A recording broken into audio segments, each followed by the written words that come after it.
President Trump is in danger. I'm not making that threat. It's a story. Please, don't arrest me. President Trump is in danger, and only a clone can save him. And then we travel to the Pacific Northwest to take a look at the story of a young boy who loves collecting rocks.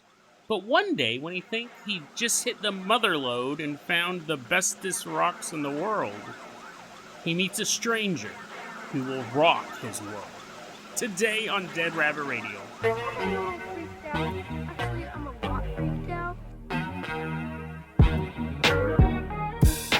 Hey everyone, welcome back to another episode of Dead Rabbit Radio. I'm your host, Jason Carpenter. I'm having a great day. I hope you guys are having a great day too. I hope you guys had tons of fun over the break. I hope I'm not speaking too loud or not loud enough. I think I'm too quiet. Let me try this real quick. Is that better? Let me turn it up a little bit more. I think that's what we're normally... Yeah, that looks like a more normal way. Your ears are bleeding. You're like, oh, for the first time, Jason spoke at a normal volume, then he turned it up. No, I think this is where we're supposed to be at. Hopefully all that other stuff's not too quiet. Anyways, thank you so much for returning to Dead Rabbit Radio. We just took a pretty long break, which is normal during the summer, but there was some unforeseen circumstances that I'm going to have to go into regarding the break and the future of the show. But before we do that, running into Dead Rabbit Radio Command, everyone get on your feet and give it up for Joey CM. Woohoo! He's running in with a backpack full of rocks. Yeah, weigh him down. Weigh him down. Here, I'm going to turn this volume down a little bit. It says you're at the hearing doctor. Let me turn this down just a... That might be better. That might be better. Anyways, we'll figure it out. I don't know why it was changed in the first place. We'll figure it out. But hey, let me do a clap again. Woohoo! Yeah! Seismic sensors. So to me, it looks fine, but obviously I can't hear it like you guys are hearing it. Anyways, let's talk about the show. What's funny? Okay, so I just recorded a 8-minute long segment talking about why the podcast is acting wonky. But it's boring. It's super important, but it's boring. I don't want to start the episode out like that.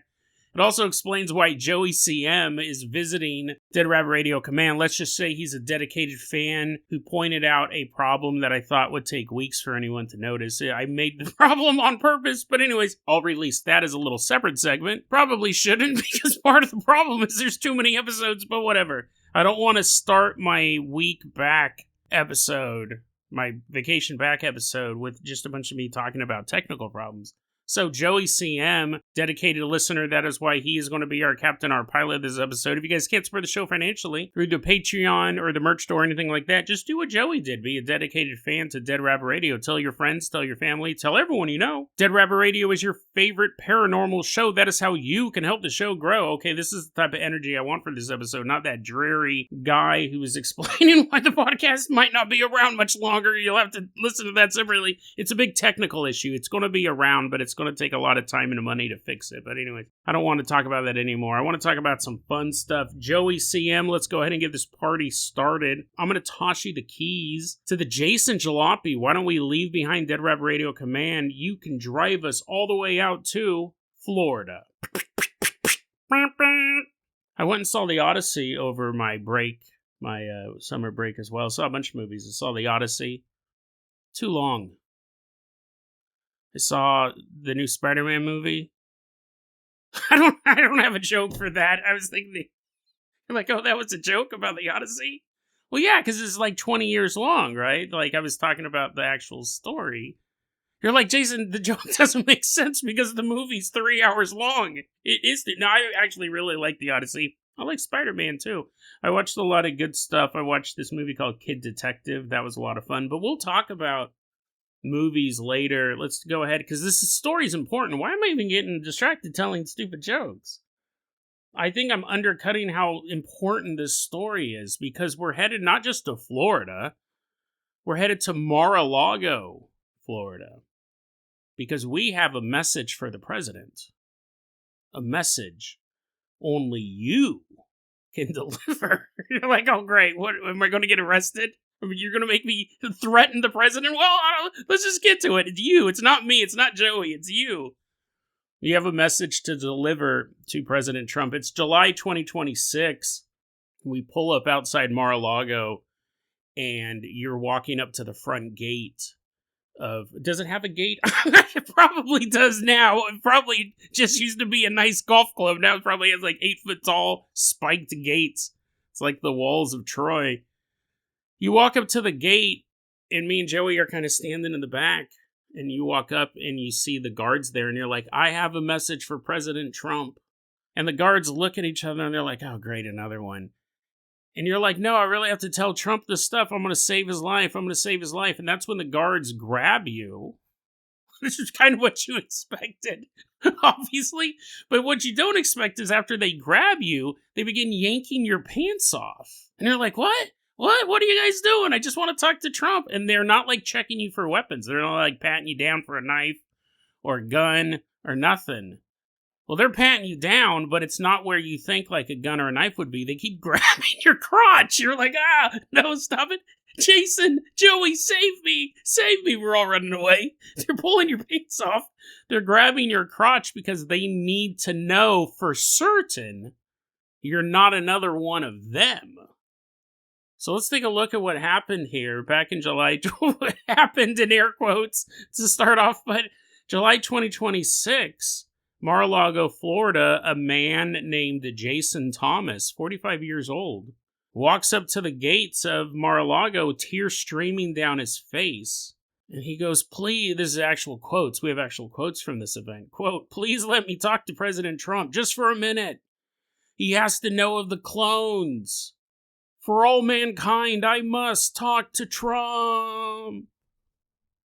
I don't know if his voice echoed out like that, but anyways. That happened July 2026. Now, what's interesting is we've actually covered Jason Thomas before.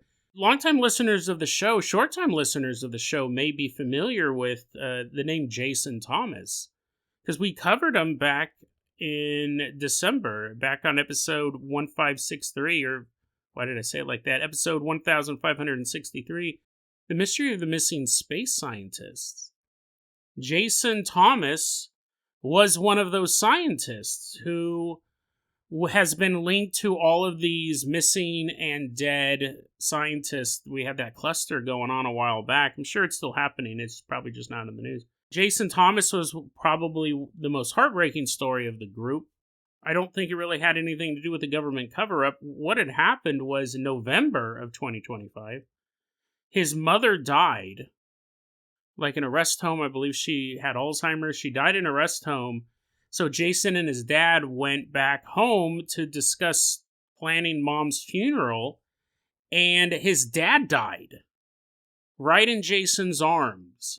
Dad died. 90 minutes after his mom died, his dad dies in his arms at home while they're planning the funeral. Tragic, right? I mean, on one hand, you go, wow, what a romantic love story. They died 90 minutes apart. You read about that in the news, you're like, oh, that's beautiful. But then you forget, like, the son holding his dying dad going, no, Dad, I can't lose you too. I don't know if he actually said that, but that's what I would say. My point is that we covered the story of Jason Thomas, and then unfortunately, in December of 2025, Jason Thomas walked out of his home, and he went missing. People thought that, he may be a part of this cluster of missing scientists. He was found later at a frozen lake, and I believe this was a couple weeks, if not like a month later, at a frozen lake. They believe that he killed himself.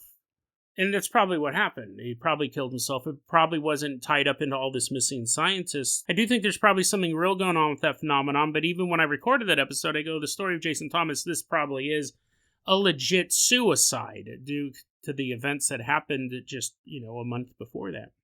Well, you go, Jason, okay, so how was Jason Thomas at Mar-a-Lago? Screaming about clones. If he died in December, you go, is he a clone? Well, here's the thing. I find this equally intriguing and completely distasteful. Real Raw News, a website we've covered multiple times. We'll put the episodes in the show notes. It's always the most ludicrous stuff. Mike Pence and his Asian gay lover on an ATV outrunning the feds. Hillary Clinton pooping her pants while waiting to die in Guantanamo Bay. She has adrenochrome. She's not just pooping her pants because it's fun. She's going through adrenochrome withdrawal. Joe Biden has a body double, or that, which, whatever, every president does, but this body double was too tall, so he got bonked on the head and compressed his spine to make him the size of Joe Biden. I mean, just the weirdest stuff possible. But what's interesting was, up until this point, they've always picked public figures or government figures to kind of say, hey, did you hear? They've started running out of people, right? Because Joe Biden clones have been, like, laboratories destroyed. Anthony Fauci cloning factory, there was just lines and lines of Anthony Fauci tubes. Why you would need more than 3 or 4, I don't know. But anyways, this is the first time they've covered a non-governmental dude, just a guy in the news. A very odd take on this story. This guy died, he killed himself. Most likely, but he could have been killed by the government. And then Real Raw News decided to... And this is a recent story from Real Raw News. You're like, doesn't matter, Jason, it's all made up. But I don't know why it's more important that it came out 2 weeks ago. Fascinating, though. I think because they're running out of people. They've had so many clones and body doubles. I'll read Real Raw News and it'll say, Undersecretary of Health is hung at Guantanamo Bay. I go, who? So, let's get back to... I just wanted to put all that stuff out there because you may go, hey, wait a second, I know Jason Thomas. We were best friends growing up. He's alive? You're getting all excited. You're like, oh, man, I can't wait to spread the news to our friends and family. I'm going to pause the podcast right now. Everyone, Jason Thomas is alive. No, I don't think he's actually alive. I think this is incredibly insane that they took a non-celebrity guy who killed himself, and has turned him into this. And we haven't even gotten to the story yet. You're like, is it just that he walked up to the gate? Is that the whole story? No. It involves pants yanking. Well, anyways, Real Raw News wrote this up. They referred to Jason Thomas as a, quote, waterlogged corpse. Now, here's the thing. I know I don't speak that great of the dead either. But that's a little insane. This guy killed himself out of depression. It's not like he killed himself because he was some horrible criminal, because then you can say all sorts of stuff. But this scientist whose parents died in the same night, and then he ended up killing himself, they referred to him as, quote, a waterlogged corpse, and also a, quote, bloated body. So, there's not sensitivity coordinator on this website at all. We should have figured that out. But I go, what a horrific term. I mean, you can use that stuff. It's weird, right? If I said, and then Ted Bundy's body became a waterlogged corpse, you'd be like, oh, yeah, he deserves that because it was Ted Bundy. Plus, I think he was electrocuted. Did they throw him in the water afterwards? Yes, it helped with the electrocution. But you know what I mean? If it's just some random guy, and you refer to him as a waterlogged corpse, you're like, Jason, you do that all the time. Whenever you talk about suicide, you say, and then he blew his brains out. It's the same thing. Anyways. So, let's take a look at the story now. What Real Raw News is reporting that Jason Thomas, yes, did die. He did become a bloated corpse December 2025, but he was cloned. And what happened was Jason Thomas went to Mar-a-Lago and he's banging on the gates and he was, I gotta talk to Trump. It'll save the world if only I could talk to Trump. And the Secret Service agents were like, sir, you're gonna have to stop being super weird and very loud. We're trying to play golf over here. And he's like, no, let me in. I gotta tell him about the clones. So the Secret Service, they decide to strip search him. Right? I mean, listen, I don't know if they do this in public. I don't know if they took him to a little room off to the side of the gate. There's just a bunch of people waiting to get in to Mar-a-Lago. They all have their golf clubs and they're strip searching everybody. Wouldn't be a terrible idea, the amount of assassination attempts the president has had, but they begin to strip search Jason. They're grabbing his pants and they're yanking him off, and that's when the agents go, oh! Because they learned in this moment that Jason Thomas had no genitals. The telltale sign of any clone.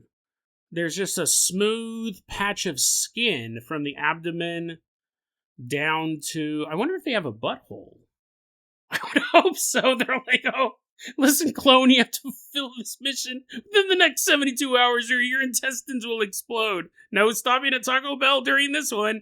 I would assume they would have a butthole. But at that point, why not give him genitalia? So apparently, like, in the world of Real Raw News, the clones all have the same telltale signs. No genitalia, flat feet. Once again, here's the thing. Why do you need anything else? If you meet someone and they have no genitalia, they're either a Nolo, which we've covered before on this podcast. Those are people who have no gender and they have all of their genitalia removed. Men will have a little, like, plastic tube sticking out, but then other than that... Like, Jason, I totally wish you never brought that up. I hate that episode. I'll put it in the show notes so you can listen to it again. Yeah, you're either a Nolo, which is you do it yourself. Well, you have someone else do it, right? Just there, you can take a little a sharpened steak knife. You're like, oh, time to be a Nolo. You have this procedure done, or you're a clone. I don't know, like, they have flat feet, they have missing molars, and no genitals. But the big giveaway, like, if you caught a clone, you want to be like, okay, open your mouth, sir, let me count your teeth. People can have flat feet normally. People can have missing molars normally. But if you just have a smooth patch of skin where any genitalia would be, that's a pretty good sign that something's off. You're all getting a good close look. You see a plastic tube. The dude starts peeing on you. You're like, this is not a clone. It's just a pervert freak. You're getting peed on, and then you realize you like it, and you now are also a pervert freak. Jason Thomas is not a Nolo. I guess I should say, too, Jason Thomas isn't a clone, but according to Real Raw News, Jason Thomas is being strip searched by the Secret Service. They find out he has no genitalia. And here we actually have some dialogue. Real Raw News provided us with a back and forth between what is going on here.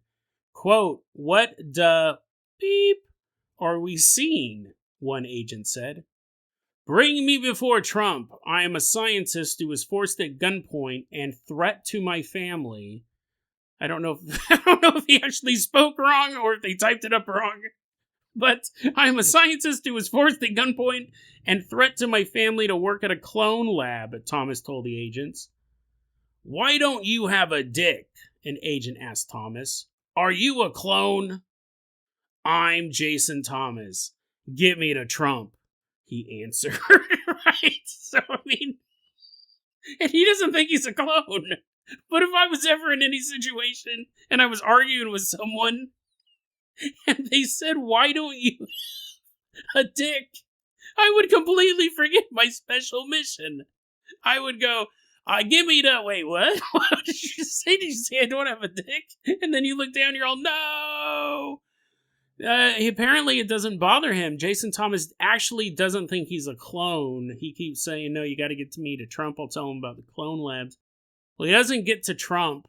He ends up getting taken by the military to Fort Bliss in El Paso, Texas. What I think is so funny about this story, other than the fact that a suicide victim doesn't have genitals now, but the only thing is how specific some of this information is. A part of me thinks, like, is this some sort of coded message?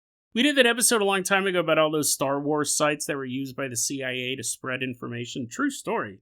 And I've thought about that from time to time. Like, is Michael Baxter, the guy who runs this, actually some CIA handler? And different agents have to go to this website, and when it says he gets taken to Fort Bliss in El Paso, Texas, the agents in the know go, oh, that's where I pick up my next assignment. My next assignment is to infiltrate a group of Nolos. I have to go deep cover for this one guy's remove my balls. But anyways, I don't know, so specific. This Jason Thomas clone gets taken to Fort Bliss in El Paso, Texas, and they analyze him further to verify he's a clone. Again, he has no genitals, but I don't know what other tests. They look at the bottom of his feet. They're like, ooh, flat feet. That seals it. This guy's a clone. Anyways, we do have one final quote from Jason Thomas. Real Raw News says that, they get this from insiders. They get this from people on the ground. So, it's authentic as it can be. A quote, "I'm not an effing clone, you stupid ass douchebag." It's like, why would you report that? Why would you put that in? It's made up. Why would you add that? But anyways, I'm not a effing clone. Obviously, they're using the word. I'm keeping it family friendly. You're like, yo, yes, men having their genitals removed, entertainment for all the kids. Quote, I'm not an effing clone, you stupid ass douchebags. Yeah, I worked at a clone lab someplace in Northern California, Oregon, or Washington State, but I can't remember where because they wiped my damn memory. But I know they have clones of President Trump, and I gotta tell them, I'm coming clean, want amnesty, immunity. They'll kill Trump and his family, and I know how it'll go down. Unquote. Why is the quote in there? Tell us. I get it that you might not be able to tell Trump, but you should tell other people. You're like, no, I must talk to Trump himself. And then he meets him and he's like, they're going to try to shoot you. Right? It could be something super basic. If it's anything more complex from that, tell the Secret Service. But maybe he's a clone bomb or something like that. Maybe he's trying to get close to Trump and then he explodes. He's packed full of genitals. It's the genitals from all the other clones. It acts like shrapnel. Psh, psh, penises flying in every direction. But anyway, so that is the story. I guess it's a story. It's made up. It's made up. I find Real Raw News super fascinating. There's a ton of stuff I don't cover because it's really boring. Ever since Trump got elected, it's really kind of fallen off. It's real easy to be the opposition. It's hard to be supporting the people in power. But every so often I'll do a story about these special agents trying to destroy CERN and they get sent back in time. That's cool.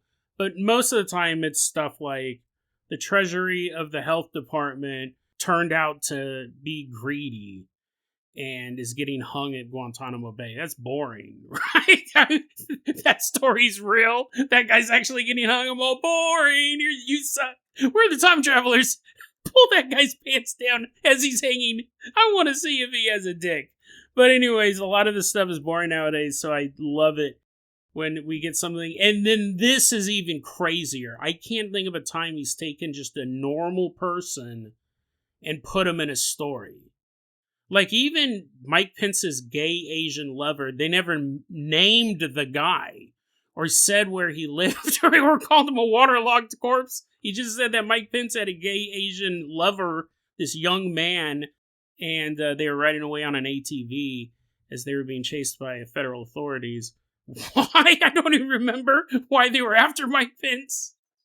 I just love that visual of him and a young gay man. His arms wrapped around Mike Pence's big body as they're taking off in an ATV. What? I don't know why.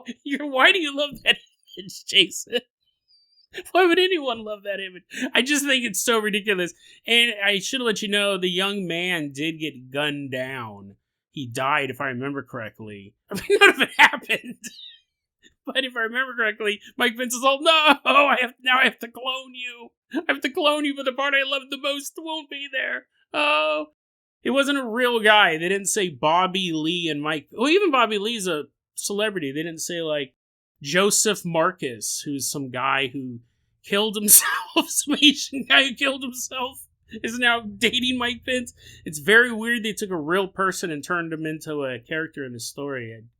I guess they're running out of ideas. Or maybe I'm wrong. Maybe this is true. Maybe it's all true. Maybe I've been the fool all along. Maybe I've been the rawest of the news. Like, what? What is... Well, I guess I gotta get punished. Send your best clones. Send your best clones of Heather Graham. And they can kill me any way they want to. Let's go ahead and get ready for our next segment. Joey, CM, we're leaving behind Mar-a-Lago. I'm going to toss you the keys of the world-famous Carpenter Copter. Why don't you fly us all the way out to Washington? Joey's driving us out to Washington. Specifically, we're headed to Snohomish, Washington. Even more specific than that, we're headed to the Western Washington Cascade Mountain Range. And even more specific than that, we're headed to Goblin Creek. It's up by the Index Galema Road off Highway 2. Because you might want to experience the story for yourself. You're going to have to, you're going to have to collect rocks. You're going to have to do a lot of digging, but maybe, just maybe, this story can happen to you. First off, I got to give a shout out to Sustained Disgust. I got this from his Obscure Mysteries iceberg. I think which I think is one of the best conspiracy theory icebergs ever. Sustained Disgust found this story. It's absolutely fascinating. We're about to meet a young boy. Let's go ahead and call him Tony. Now, Tony, we don't have his real name. Tony grew up in the woods, and not necessarily the woods, but in this area. He wasn't like a feral child. Have we ever covered a feral kid on this show? That'd be kind of dope. Actually, they're all the same, right? Kid gets abandoned. Kid acts like a lunatic for 10 years. Someone finds him. And then he spends the next 30 years of his life in a mental institution trying not to bite other humans.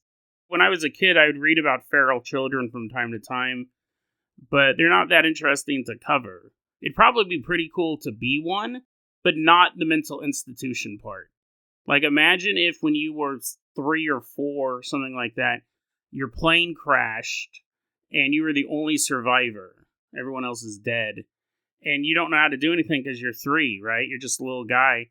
And then all of a sudden a pack of wolves surround you as they begin to feast on the remains of your friends and family that have been roasted by the wreckage. You just look at them in terror, but a little bit of awe. But then the mama wolf, she sees little kid you and decides to adopt you. Which you don't know, right? You think she's coming closer to you, licking her lips. You think she's ready for an appetizer or dessert, depending on the order she's going to eat you. But no, she picks you up with her mouth and takes you back to the cave that these wolves live in, and then raises you as one of their own. And this goes on for about 7 years. That'd be kind of dope, right? Learning to run on all fours, falling in love with the cute cub that you raised alongside. Hey, cutie, what's up? Giving her a little wink. It never gets creepy. It never... Jason, you just had a 3-year-old boy flirt with a baby wolf. No, he's older. He's older. Did I say 7 years? I meant he's there for 18 years. So he's a legal adult, this feral child. That has nothing to do with Tony's story. But this feral child, like, all that stuff would be... I'm not saying I want to have sex with a wolf girl, just so we're clear. I forget the whole flirting thing and having to be a legal adult. You're like, what's the consenting age for a wolf? They don't even live 18 years. Listen, forget all that stuff. When you're a child reading about feral children, you're like, oh, that'd be kind of cool. You can poop wherever you want. Throw pine cones at hikers. You do all sorts of stuff. You could bite people and there's an excuse. But I've never covered a feral kid, I don't think, on this show, because it's not the most interesting story to tell. They always end the same. Quite sad.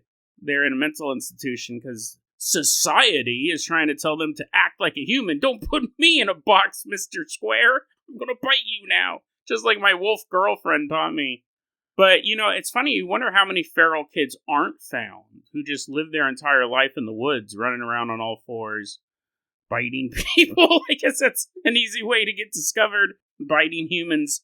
But if you just lived in the jungle, you were raised by some gorillas, or raised by wolves, or raised by snails, that's the best life. You just lay there on the ground and eat the vegetation in front of you. But yeah, I mean, I'm sure there are kids out there who ran around with wolves for 7 or 8 years and then, broke their leg or got attacked by a rival wolf clan or fell off a cliff or, simply just died of a human illness. The wolves don't know how to treat you. They're just watching you as you slowly succumb to diverticulitis. And the wolves are like, I don't know what that is. I don't know what that is. Our bodies are perfectly adjusted to eating raw flesh. Why is this kid keep getting sick? Why is it whenever he eats a dead bird, he throws up violently for hours? I guess humans are weird. And then you never find out. It's just a story of a kid lost in the woods and family's always worried about him. Whatever happened to little Johnny? But don't fret, family. The Johnny's running around with wolves. I mean, I guess it's as happy as an ending as you could hope for with a missing kid, other than, the kid being found and not being mentally insane. Anyways, let's get on with Tony's story. I don't remember how we got down. Oh, because I said he was raised in the forest. Tony grew up in this area. And he said, it was the Goblin Creek area was where him and his dad would go all the time, recreationally, not to survive, not to live. He goes, we'd go out there, we'd be hunting, plinking things with our rifles. We'd go on hikes, we'd explore. My dad loved fishing out there. And we actually did it all over the Washington Cascade Mountain Range. But Goblin Creek had a special attraction to Tony because when he was a young kid, preteen around there, along Goblin Creek was a particular type of rock that he didn't remember the name of when he posted this story. He goes, I don't remember what the name of it is. We learn, I went and researched it, what he was picking up was a rock called Picture Jasper. Very beautiful, and I'm not a big rock guy either, but man, this stuff, it looks photoshopped, but it's totally real. Picture Jasper are these rocks that when you cut them in half, a lot of the times it will appear like a landscape painting. The way the different layers of mineral are deposited, the way the different layers of it, different colors, different shades. It's quite beautiful. I mean, it looks like a landscape painting. Some of these pieces of Picture Jasper, they're quite expensive. If you want to grab a chunk, I'll put links to the show notes so you can so you can look at photos of them. They have Etsy sellers and all that stuff. I don't get a commission, obviously. I just thought they were cool pictures. He goes, I don't remember what the rocks were called, but when I was a preteen, I used to go down to Goblin Creek while my dad was fishing, and I'd basically dig them out of the side of the cliff face. It's like you had a trail, and you had like a sheer cliff on one side of it, like going up, not like going down where you're going to die, but he's like at the bottom of this wall of rock, and you could break out these pieces of Picture Jasper and then go home and cut them in half and sell them. He goes, I actually made a pretty penny selling them at a local shop in the area. He goes, this place was not well traveled at all, where his dad would go fishing and where he would mine this Picture Jasper. Mine's probably not the right word, but he'd find it, take it out of the side of the wall, all that stuff. He goes, the entire time we were here for years and years. This place as well as other places in the Cascades. He goes, but specifically on this trail at Goblin Creek, this particular trail they would use, in all that time, he said, I only saw 2 other people there on this trail. One of them was a game warden who came out to investigate because he heard a target shooting. Wanted to see what was going on. The other one was a man he saw back in the year 1996. So that is the time scale. I should have said that in the beginning. The story takes place in the 90s. 1996, Tony was doing his thing. He's 14 years old. He was picking up these rocks and taking them home. You never know what the picture is going to be inside. You got to cut it in half to find out. But man, they look quite beautiful. Some areas have been not Goblin Creek, because again, this kid was the only one getting them from here. There's places in Idaho where so much of the jasper has been removed, it's incredibly rare. You can't find it anymore. It's a specific type of this Picture Jasper. But this place is probably still full of it, and probably more than you could even see. We'll get into that in a second. 1996, Tony, 14 years old, he's been picking these rocks up all day long, and he's filling up his backpack with them. Now, they're down on the trail. The truck is parked farther up the trail. Dad's fishing, having a good time. When Tony finally gets a nice heavy load in his backpack, he goes, hey, Pops, I'm going to run back up to the truck, drop these off, and then I'm going to come back and I'm going to get some more. Dad goes, yeah, Tony, great idea. Try not to get feral along the way. So Tony throws all the rocks in his backpack, right? He's ready to go back to the truck. And he's walking down the trail. And he sees somebody walking towards him down the opposite way of the trail, back from where their truck was parked. And Tony's thinking, that's weird. All the time I've been here, I've only seen one other person. It's game warden. Who's this guy? And in fact, Tony was surprised to see him, and he could tell the man who was walking towards him also appeared surprised to see someone else on this trail. He noticed a look of, huh? On the dude's face. But as they got closer, Tony noticed that this man just didn't look surprised. He seemed startled, Looked like he had seen a ghost, was the term that Tony used. He goes, it was weird.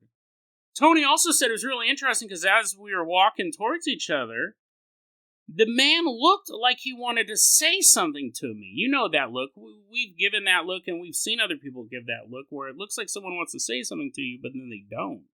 He goes, it looked like this guy wanted to say something to me, but he didn't say. This weird story. Looked like this guy wanted to say something to me, but he didn't say anything. We just passed each other by. But it's like he couldn't figure out what he wanted to say or if he wanted to say anything at all. It was just a weird moment, and we passed each other. Tony walked up to the truck, and I think it wasn't a short trip. I think it was close to like a mile or, 3/4 of a mile, something like that, back to the truck. He gets back to the truck, he drops the rocks off, empties his backpack, begins to head back down the trail to see his dad and to get more of these rocks. He sold them at a local store. Money-making venture. He makes his way back to his dad, and he sees his dad still just sitting there fishing. He goes, hey, Dad, did you see that guy walk by? Did he, walk all the way down to where you were fishing and then just continue walking? Dad's like, no, I didn't see anyone. You saw someone on the trail? Yeah, it's weird.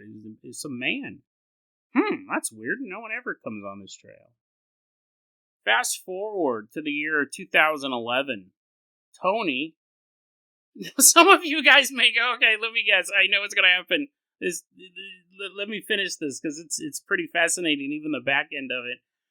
2011, Tony is an adult. He's grown up.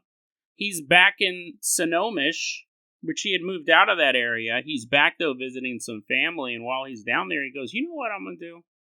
Just for nostalgic sake, I'm going to go visit Goblin Creek, that old trail me and Pops used to take all the time.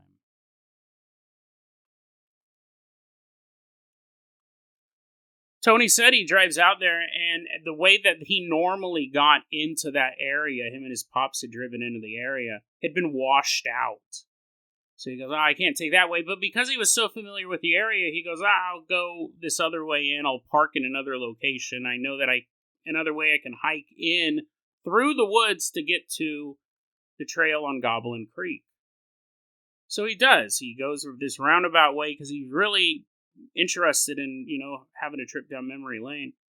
He gets to Goblin Creek. He's walking along that trail he had walked so many times as a kid, a trail that he'd only seen two people other than him and his father even know about, let alone be on. He's walking down the trail and he sees something that startles him, and he sees something that surprises him. He's not on the trail very long. He sees something that surprises him. He sees a boy walking up the trail the opposite way he's coming. A young teenage boy carrying a backpack, a heavy backpack. You can just tell by the way it's sitting on the boy's back. A teenage boy with a heavy backpack walking towards him. And he goes, I wanted to say something to the kid, like, hey, I used to come out here when I was a little guy, or you got those rocks in there that you cut in half? Oh, yeah, I used to sell those. He goes, I wanted to say something to the kid, but I didn't know what to say. Like, how do you talk to some random teenager in the middle of nowhere? As an adult, probably it's best not to. And as he's trying to figure out what to say, because it is just such a weird coincidence that he used to walk up this trail with a backpack full of rocks and all that stuff, he can't say anything. He doesn't know what to say, so they just pass each other. But right when they walk past each other, Tony stops and he thinks, this flash comes into his head. That wasn't just a boy doing what I used to do. That was me. That was me as a 14-year-old boy, carrying these rocks in this backpack, which means I was the man I saw as a 14-year-old boy carrying the backpack full of rocks. And while he struggled to think about what he was going to say to this kid, as he was walking towards him, now that they've passed each other, he has 100 things he wants to say to the kid. The kid is him. Tony turns around and he begins to run up the path because he knows the way that he used to take to the old pickup truck. He knows exactly where this kid is headed. And he said, I turned around and I started running up the path, and I ran and I ran, and I didn't see myself. So I go, I must already be at the truck. I know I dropped the rocks off at the truck. And he keeps running up, and he gets to the area where they parked the truck. There's no boy. There's no truck. And he stands there for a moment. And he goes, wait. If what I think is happening, then what if I go the opposite way? Whole time reverse? No. He goes, what if I go back down to the old fishing hole where my dad used to fish? Maybe I'll see him. A younger version of him hanging out of the fishing hole. Hey, Pops, remember me? I don't know if his dad's alive or dead when he had this visit, but it kind of sounded like his dad wasn't around.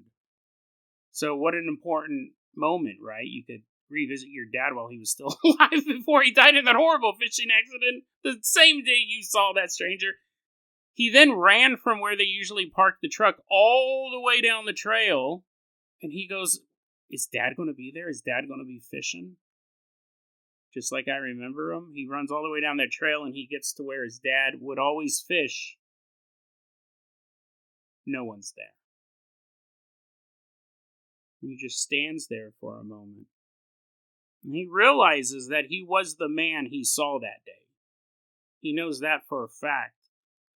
But that's all that was the same from that moment in time. The truck was gone, the father was gone, everything else was in his current 2011, but for a brief moment, 1996 and 2011, those two timelines touched, and Tony met himself. Twice. Once as a kid, not realizing the implications, and then once again as an adult, realizing that time is not what we think it is.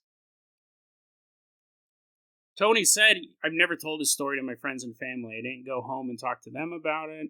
He goes, it's just too insane. Who would believe such a crazy story? And so he's told this anonymously online. Now, what's interesting is there's a big element to this story that not even Tony is aware of. Because he did not mention it in his narrative. None of the people who commented on the story mentioned it. But I had a gut feeling. And it could have not paid off, right? And I might have covered this story, might not have. It's an interesting story in and of itself. We've covered stories like this before where people have met other versions of them. My favorite version we've covered on the show, and I'll put the episode in the show notes, but there's a horrible car accident, and there's a guy in the back seat of the car, and he's, not doing great. He's not super physically wounded, but mentally anguished, right? This horrible thing happened. And an older man comes to the car and says, calm down, buddy, calm down. Don't worry, everything's going to be okay. And he actually calmed down this victim of this car accident. And it allowed him to kind of take control of the situation and help everybody else out. It really saved him and the other people in the vehicle. A guardian angel, he always figured. Well, then fast forward, I think it was like 15, 20 years, and that same young man is now an older man, and he's in the bathroom and he's getting ready to shave, and he looks in the mirror and he goes, oh my God. I'm the man who appeared outside of the vehicle, outside of the car crash that night. An older version of, he totally recognized himself now.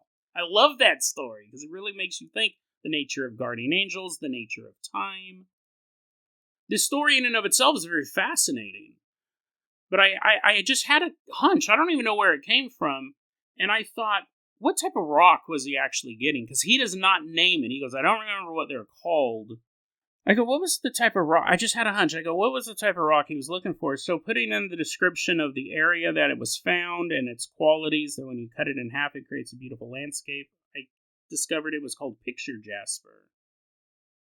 And like I said, there's picture jasper from different regions of the world. It's not everywhere, but the stuff you get in Japan, the picture jasper you find in Asia actually looks completely different than Idaho picture jasper or the picture jasper from the Goblin Creek area, because the sediment lays differently, and there's different sediment to begin with. Different minerals are colliding, so each region will have its own pictures, its own colors. It's quite fascinating.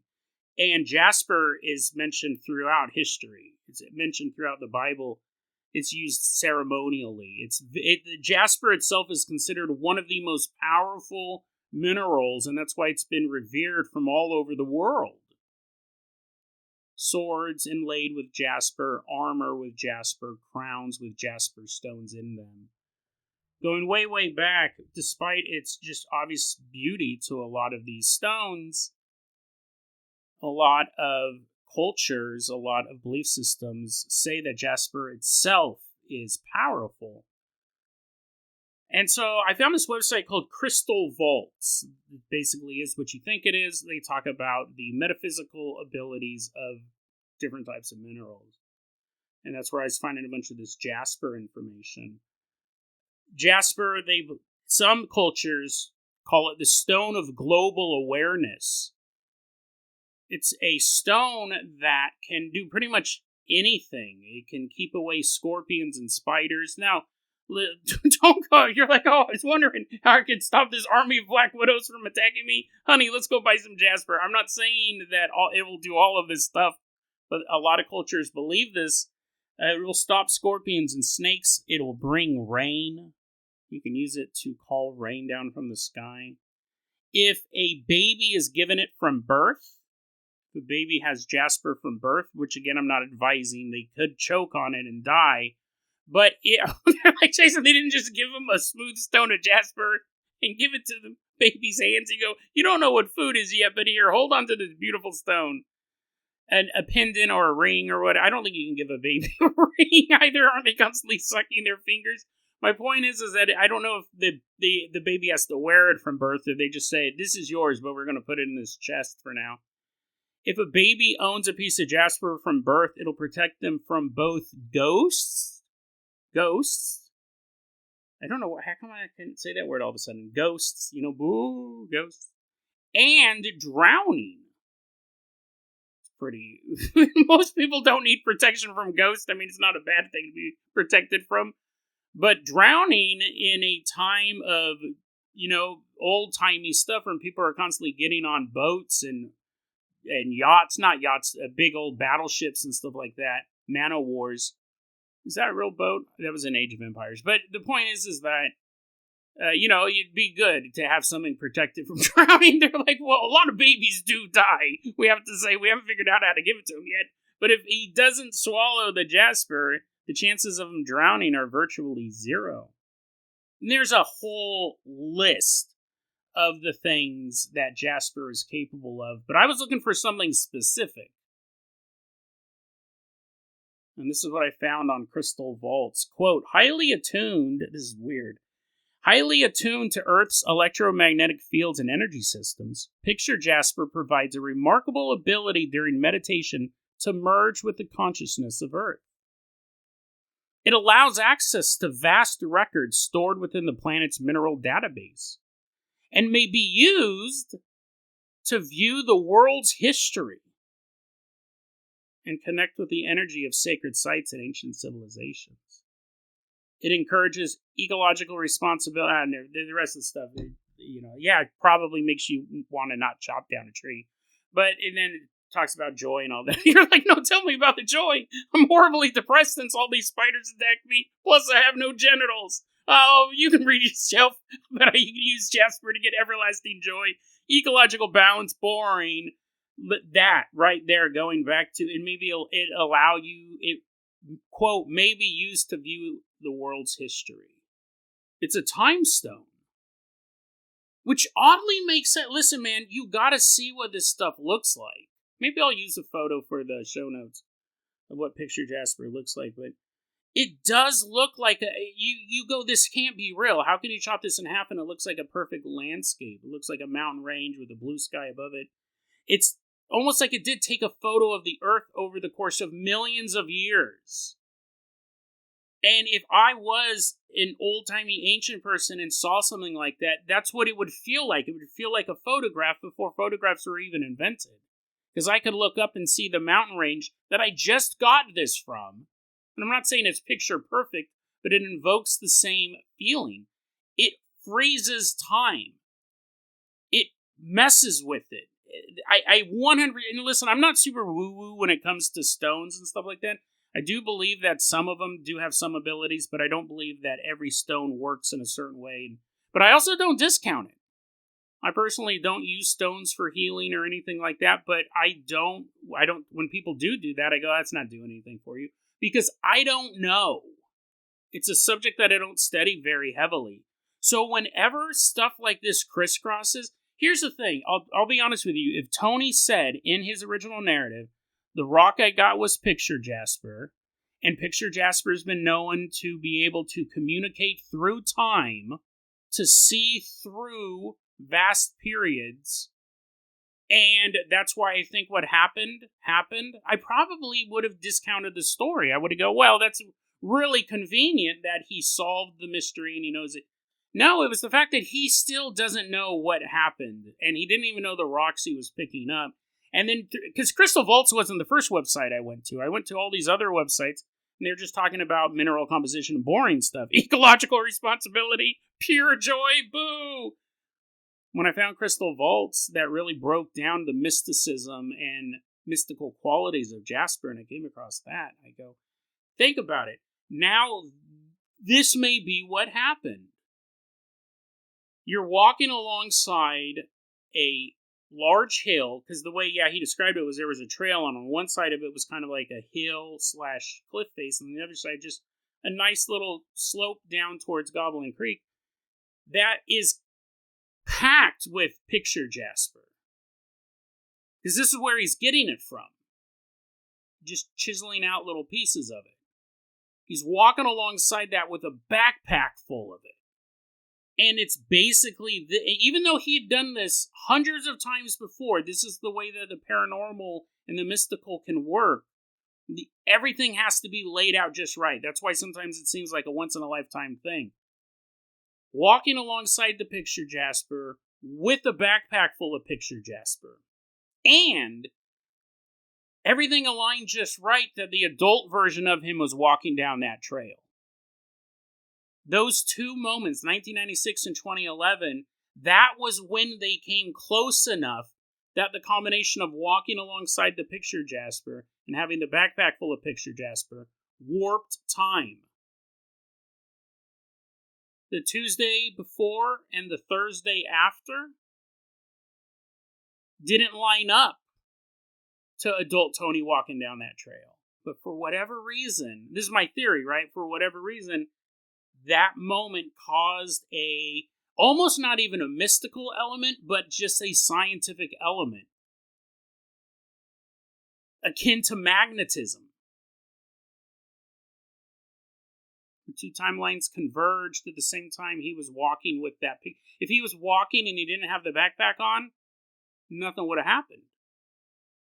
If he was walking on a different day, nothing would have happened. If he had the Picture Jasper in his backpack, but it wasn't in that area, nothing would have happened. But everything lined up perfectly. Tony met himself through time. Don't make me do math, but what would that be? That would be like 15 years apart, yeah. Fascinating story, really. I mean, that's the thing. And again, the Picture Jasper thing is really what nailed it for me. I go, okay, he met himself. I'm not saying that's not an interesting story, but the thing is, you always got to wonder, is this true? That's a constant thought going through my head. It sounds too good to be true. It's funny, that Picture Jasper is knowing what that was and knowing that it has been linked to being able to view the world's history. You can see through time. Your awareness opens up past these little things we call the third dimension and the fourth dimension and so on and so forth. Could cause this moment where Tony meets himself. And what's interesting too, it was of no consequence. Right? Tony didn't tell younger Tony, don't let Dad buy that motorcycle. That's how he dies. He didn't say, hey, Tony, you should buy stock in something called NVIDIA. Nothing, right? He doesn't say I was able to change the time stream. No. He didn't know what to say because in the moment he didn't realize that was a younger version. And then I just thought of this. This is another interesting thing. Once he did realize that was a younger version of him, because technically when he turned around, he wasn't standing there for 10 minutes trying to figure out what to do. He realized that was him with the backpack. He turned and he ran up the trail. He should have been able to catch the boy. This is maybe one of those moments that once you realize the universe is out of whack, it reset itself. Once you realize something is happening that shouldn't be happening, the timeline's disentangled because reality cannot not work. So that would have thrown Tony back into his original 2011.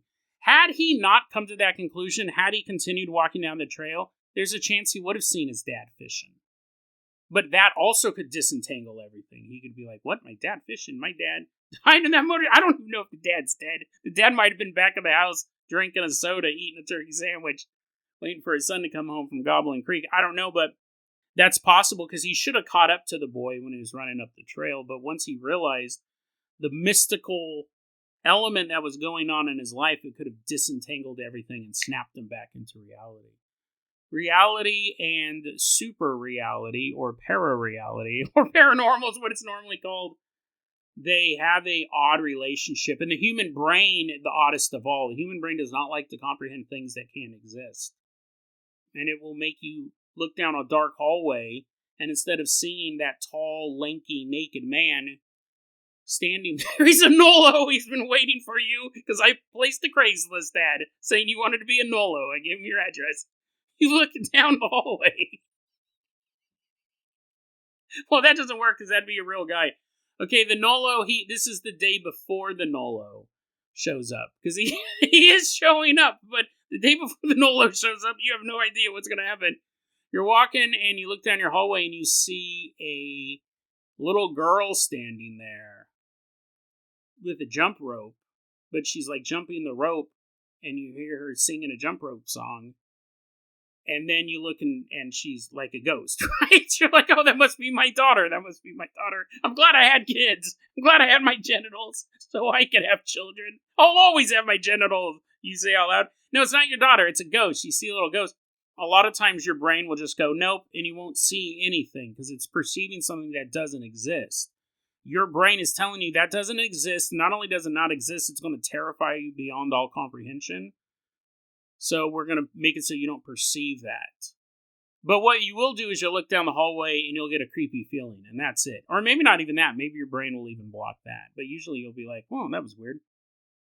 But if you try to remember what you saw or what was creepy, your brain won't let you do that. The brain will make you blind to what's really going on to protect you.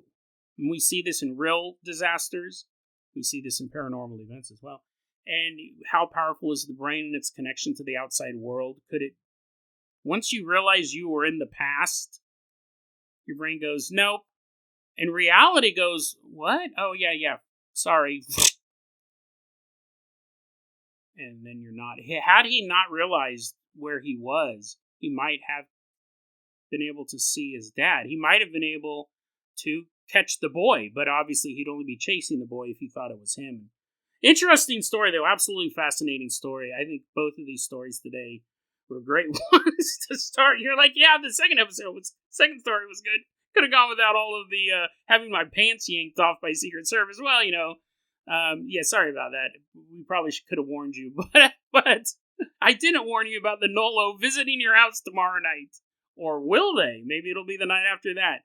For the rest of your life, you'll be constantly scanning Craigslist to make sure I haven't listed your address and said, I want to be a Nolo. Despite how much I scream and beg not to remove my genitals. That's my fetish. I love to scream as people are breaking in my house with meat cleavers. Okay, let's go ahead and wrap this up. We're actually going to save that super important announcement about the podcast tomorrow because it just involves a lot of technical stuff. But basically, the podcast is going to be changing pretty dramatically. New episodes won't change at all, but old episodes have to get moved to another podcast that will also be free. I don't want to charge for my stuff, but I'll go more into detail with it tomorrow. But basically, if you're looking for older episodes of Dead Rabbit Radio, you may not find them on this podcast app, whatever you're listening to. There'll be a different podcast setup called Dead Rabbit Radio Origins. Listen, man, it's nuts. It's going to cost about $2,500, and it's going to take 8 to 10 months to make this process happen. But the podcast has gotten too big, file-wise. Podcast apps are shutting it down.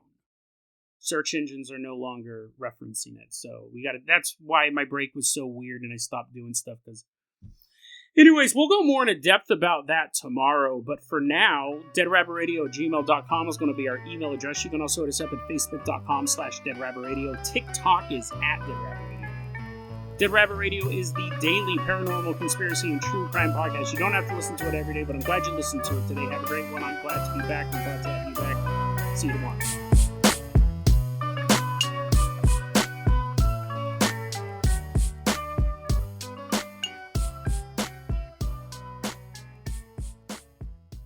Cozy season is ahead, and you'll be spending way more time inside. Is your home ready? Don't worry. With Wayfair, you can upgrade your space without breaking the bank. Score up to 70% off during their Labor Day clearance on furniture, area rugs, mattresses, and more. Plus, surprise flash deals you can't miss. Whether it's one room or the whole house, Wayfair has pieces for every style and budget. Shop Wayfair's Labor Day clearance now through September 7th at wayfair.com. Wayfair, every style, every home.